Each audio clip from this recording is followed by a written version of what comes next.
मैं हूं आलिया। आप देख रहे हैं ब्रेकिंग बैरियर्स। आज हमारे प्रोग्राम में काफी अरसे के बाद हमारे साथ पहले शरीक हुआ करते थे रोहित शर्मा, और दोबारा से शरीक हैं जो कि इंडिया के एक मारूफ सहाफी हैं, नोन जर्नलिस्ट हैं। इसके अलावा ये अपना जो व्लॉग्स करते हैं अपने यूट्यूब चैनल पर। तो रोहित शर्मा, क्योंकि आप भारत में मौजूद हैं और मैं पाकिस्तान में मौजूद हूँ, और जो जिस हम्म। खबर पर आज बात कर रहे हैं वो खबर जो है वो इंडिया और पाकिस्तान के हवाले से। और वो खबर ये है कि जब मेरी आपसे लास्ट टाइम बात हुई थी ना, तो बातचीत के वक्त आपने ये कहा था, कुछ इस तरह की हमारा टॉपिक था जिसमें आपने कहा था कि नहीं नहीं, हमने कभी कोई कहा है आपको कि जी हम कब्जा कर लेंगे, या हम जो है वो आपका ये वाला हिस्सा हथिया लेंगे, या हम ये कर लेंगे, हम यहाँ तो कोई इस तरह की कोई बात नहीं करता। मैंने कहा चलें जी, बड़ी अच्छी बात है। अब हुआ कुछ हुआ है कि आप ही के यूनियन मिनिस्टर जो है उन्होंने ये कहा, हमें डरा दिया है। मैं तो डर के मारे, खौफ से, आप यकीन करें, मैं सोच रही थी मैं कहाँ छुपूं, के नीचे किधर चली जाऊं। उन्होंने कहा जनाब बस ये जो है ना, हम कश्मीर पाकिस्तान में जो है इसको तो 2024 तक हथिया लेना। तो बड़ी खौफजदा, मुझे तो रात को नींद नहीं आई, आप यकीन कीजिए, पूरे पाकिस्तान।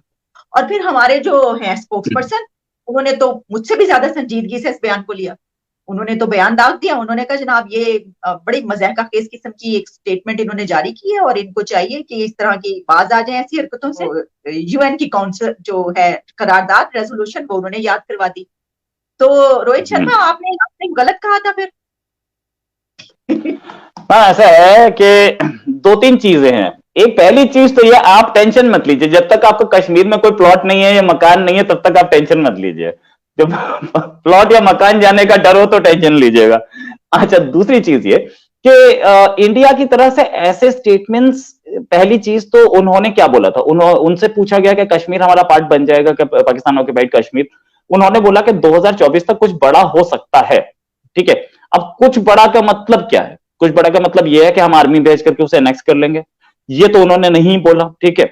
दूसरी चीज ये कि इंडिया का लॉन्ग स्टैंडिंग स्टैंड है कि वो पाकिस्तान ऑक्युपाइड कश्मीर इंडिया का पार्ट है और हम उसे एक दिन लेंगे। ये भी इंडिया का स्टैंड है, लॉन्ग स्टैंडिंग स्टैंड है। हमारी पार्लियामेंट का रेजोल्यूशन है, यूनानिमसली पास हुआ है। ठीक है। तो उसी को अगर बोला भी है तो उसी को रिटरेट किया है, हालांकि वो बोला नहीं है। ठीक है।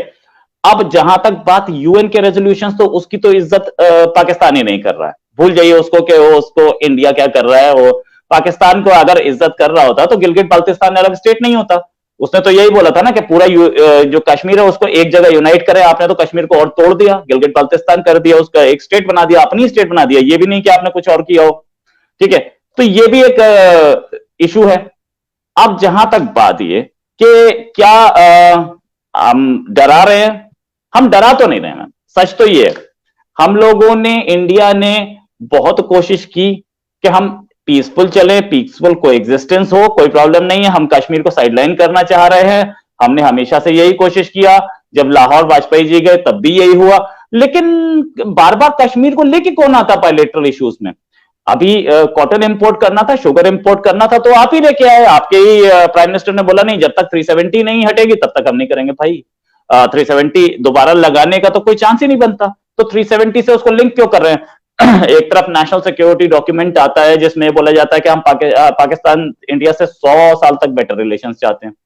वहीं पे आपके अभी जो फॉरेन अफेयर्स के स्पोक्स पर्सन है, उन्होंने स्टेटमेंट दिया कि हम कश्मीरी सेपरेटिस्ट को सपोर्ट करते रहेंगे। तो यार ऐसे तो नहीं चलेगा। उनको भी पता होना चाहिए कि जब आपके प्राइम मिनिस्टर, जो कि आपके मतलब सपोजिटली आपकी गवर्नमेंट के चीफ हैं, और आपके नेशनल सिक्योरिटी एडवाइजर ने डॉक्यूमेंट दिया है कि हम 100 साल तक पीस रखेंगे, तो आप कश्मीरी सेपरेटिस्ट को सपोर्ट करने की बात क्यों कर रहे हैं? उनको अपना स्टेटमेंट भी तो दिमाग में रखना चाहिए ना। हमारे एक मिनिस्टर ने, उन्होंने ये भी बोला ये इलेक्शन के लिए बोला गया। जहां पर उन्होंने स्टेटमेंट दिया महाराष्ट्र, जहां से वो आते हैं महाराष्ट्र, वहां कोई इलेक्शन ही नहीं है। तो उनका जो रिएक्शन था दैट वाज अनवांटेड फॉर, लेकिन उन्होंने दे दिया। ठीक है, उनकी मर्जी है, वो देना चाहते हैं जब स्टेटमेंट दें। लेकिन सच ये है कि अभी तक हमारी गवर्नमेंट ऑफ इंडिया ने तो ऐसा कुछ नहीं बोला कि हम कश्मीर लेके छोड़ेंगे या हम कोई एक्शन लेने जा रहे हैं। अभी पुराने हमारे रेजोल्यूशंस हैं, हमारे हमारे हमारा एक लॉन्ग स्टैंडिंग स्टैंड है, उस पर अभी तक हमने कोई अमल नहीं किया है। हमने कोई आर्मी घुसाने की बात नहीं की है, हमने कोई आर्मी को यूज की बात नहीं की है। तो और ऊपर से इंडिया तो हमेशा बोलता रहा पीसफुल रेजोल्यूशन हो। दूसरी तरफ हम ये देखते हैं, जो आपने बात की ना, हम देखते हैं दोनों तरफ इलेक्शन के जब दिन करीब आते हैं तो इस तरह की स्टेटमेंट सामने आनी शुरू हो जाती है। तो उन्होंने एक बात की, उन्होंने पीएम मोदी से ये कहा कि ये पीएम मोदी ही ये काम जो है कर सकते हैं, जिससे लगा कि वो अपने पीएम को आसमान पे चढ़ा रहे हैं। एक तो मेरा आपसे सवाल ये होगा कि क्या जो वजीर आजम है वो इस तरह की बातों की जो अंदर बात होती है उसको समझ आ रही होती है कि ये कहाँ से कहा जा रहा है, या वो वाकई आसमान पर चढ़ जाता है। और दूसरी एक और बात उन्होंने बात की कि दालों से हम, टमाटरों से हम, प्याजों से निकलेंगे तो हम ये कर पाएंगे। तो मतलब वो दाल चावल नहीं खाते? देखिए, दाल टमाटर प्याज इससे निकलना भी जरूरी है और इसमें घुसना भी जरूरी है। जब तक हमारा बायलेटरल ट्रेड नहीं बढ़ेगा, हम दोनों एक दूसरे के रिसोर्सेज से बेनिफिट नहीं लेंगे, तब तक तो हमारे बीच में दोस्ती पॉसिबल नहीं है, हमारे बीच में कुछ भी पॉसिबल नहीं है। पहली चीज कि हमारा ट्रेड होना चाहिए। दाल मत खरीदो यार, मशीनरी खरीद लो, मशीनरी ना खरीद रहे कुछ और खरीद लो, कॉटन ले लो, कॉटन चीनी ले लो। इससे तो आई थिंक और क्या हम आपको बेच सकते हैं? अगर आप चाहते हो कि हम आपको न्यूक्लियर टेक्नोलॉजी बेचे, वो तो नहीं होगा ना। तो आप सॉफ्टवेयर खरीद लीजिए, कोई प्रॉब्लम थोड़ी है। हम आपसे कुछ खरीद लें, आप कुछ एक्सपोर्ट करते हैं, वो जिहाद को छोड़ के कुछ और एक्सपोर्ट करते हैं, वो हम खरीद लेंगे। तो ये चीजें तो बहुत जरूरी है। दूसरी चीज, अब आते हैं हम उस पर के जब पाकिस्तान ने बोला कि हम 100 साल तक पीस चाहते हैं, तो कोई भी सेंसिबल गवर्नमेंट, समझदार गवर्नमेंट हमेशा इस इशू को बहुत ध्यान से लेगी, क्योंकि कोई भी गवर्नमेंट, जैसे पाकिस्तानी गवर्नमेंट ही छोड़िए, कोई और भी गवर्नमेंट, वो ये नहीं बोल सकती कि हम जंग चाहते हैं। वो यही बोलेगी कि हम पीस चाहते हैं, अपने डॉक्यूमेंट में तो खास तौर से। और उन्होंने बोला 100 साल तक पीस चाहते हैं, तो इसको बहुत पॉजिटिवली लिया जाना चाहिए इंडिया की तरफ से, और लिया भी गया होगा कि इन्होंने बोला है 100 साल तक पीस चाहते हैं। और जाहिर है गवर्नमेंट को भी पता है कि मजबूरी है उनकी गवर्नमेंट की, वो अगर अगर वॉर भी चाह रहे हैं तो वो अपने डॉक्यूमेंट में नहीं लिख सकते। ठीक है, तो ये बात तो बिल्कुल उस हिसाब से ली गई होगी। अब जहां तक बात है कि जो बोला था कपिल जी ने कि सिर्फ प्राइम मिनिस्टर मोदी ये काम कर सकते हैं, इससे मैं इत्तेफाक रखता हूं। इससे मैं इत्तेफाक ऐसे रखता हूं कि धमकियां दी जा रही थी पाकिस्तान की तरफ से भी, और हमारे कुछ अपने इंटरनल कश्मीर के लीडर्स भी बोल रहे थे कि 370 किसी के दम में तो हटा के दिखाओ, नहीं हट सकती, जिंदगी में कभी नहीं हट सकती, हट गई, उन्होंने एक बार में हटा दी। तो prime minister Modi strong steps लेने में तो हमें लग रहा है कि कभी कहीं पे गुरेज नहीं करते, वो स्ट्रॉन्ग स्टेप उठाते हैं।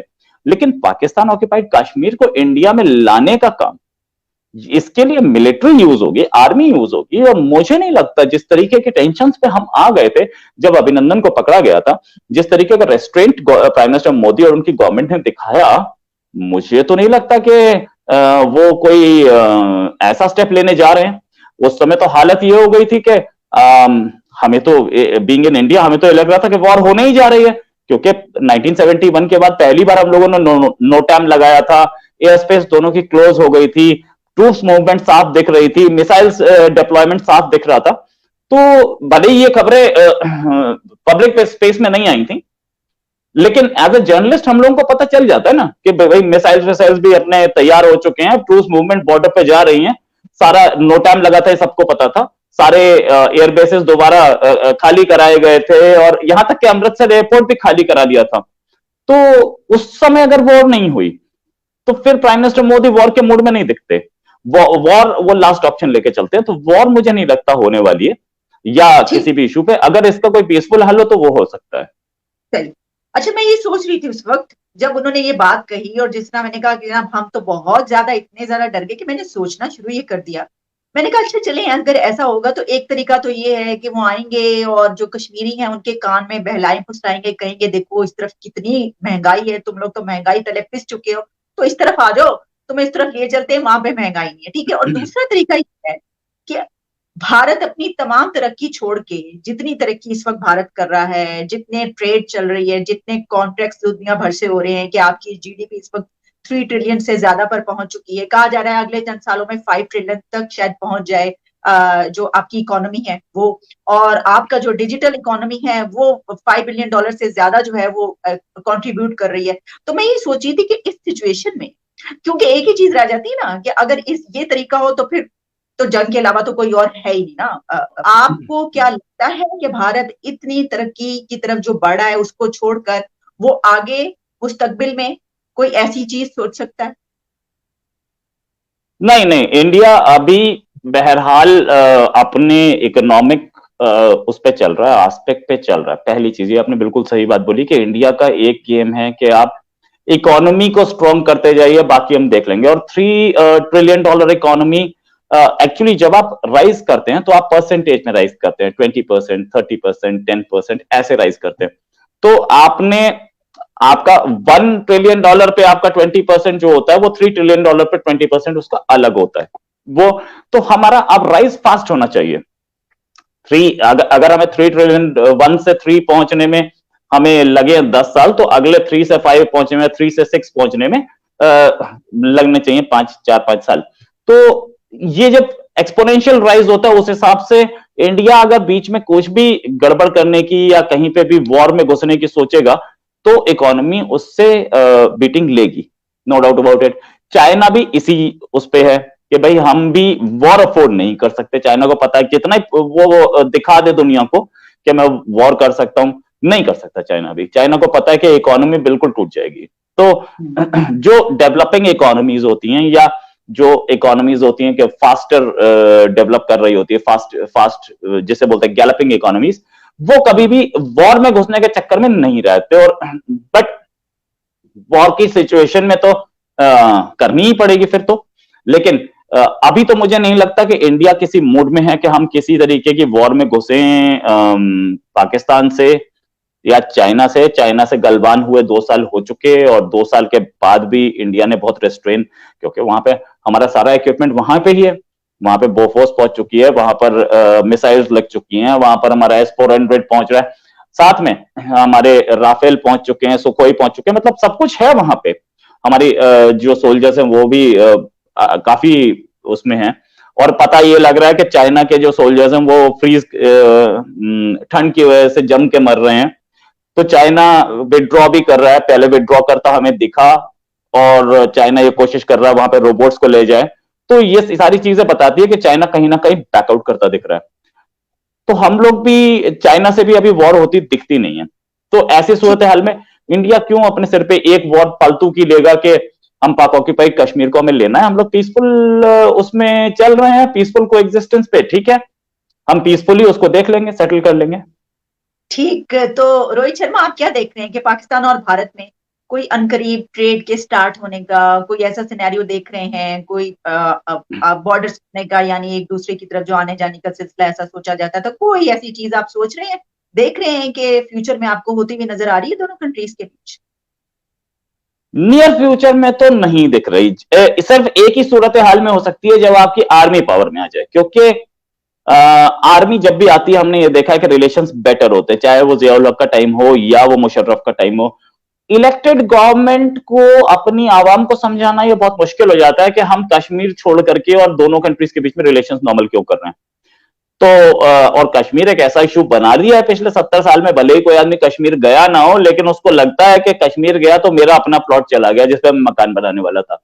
तो इसलिए अभी तो मुझे नहीं लगता है कि इलेक्टेड गवर्नमेंट कुछ करेगी। इलेक्टेड गवर्नमेंट में अगर आप बात करें नवाज शरीफ के, तो वो भी इसी चक्कर में लगे रहे। वो स्कर्दू में जो मीटिंग थी उसमें बोला था कि आप यौम कश्मीर बन जाएंगे, तो वो भी यौम कश्मीर के चक्कर में बर्बाद कर गए। अदरवाइज रिलेशंस बेटर हो रहे थे। और ऐसा ही कहीं ना कुछ मामला गड़बड़ाता रहेगा, और पीसफुल तो नहीं हो पाएगा। अच्छा, मैं ये देख रही थी, खबर आ रही थी कि वो जो कहीं पर आपके उधर एक जिना टावर है, उसको कोई तिरंगा के रंगों में जो है वो उसको कर दिया। आप इस खबर के बारे में जानते हैं? तो क्या ये क्या मसला बिल्कुल है, जानते क्या हैं। क्यों क्यों उसको इस तरीके से, ये इशू क्या है? ये जिन्ना टावर कुछ लोगों ने, जो कि जिन्ना साहब की पार्टी के थे, उन्होंने इस टावर को आजादी से पहले बनाया था। उसका नाम आज तक जिन्ना टावर है।